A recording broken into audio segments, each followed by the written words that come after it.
आप सबके सामने हम एक भजन गाने जा रहे हैं। भजन ऐसा है कि जब इस राम जी हिरन मारने गए थे तो सीता जी लखन जी को राम के पास भेजने के लिए उनसे क्या क्या कहती हैं, यही इस गाने के भाव में है।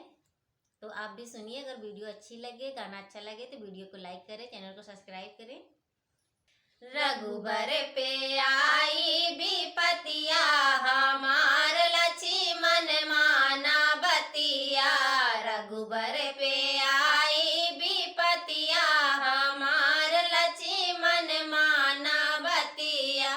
स्वामी गए वन में मारे हिरनवा, स्वामी गए वन में मारे हिरनवा। जानई करम के बतिया, हमार लक्ष्मण माना बतिया।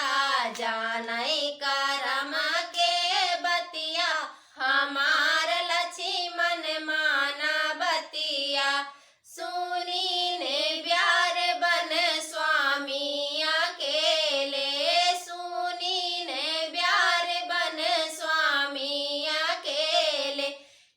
हिलत ना वृक्षन के पतिया, हमार लक्ष्मण माना बतिया।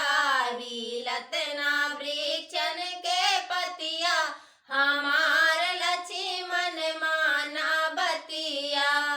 लखन लखन स्वामी तोहके पुकारई, लखन लखन स्वामी तोहके पुकारई।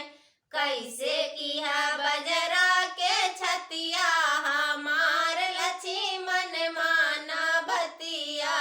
कैसे किया बजरा के छतिया, हमार लक्ष्मण माना बतिया। रघुबर पे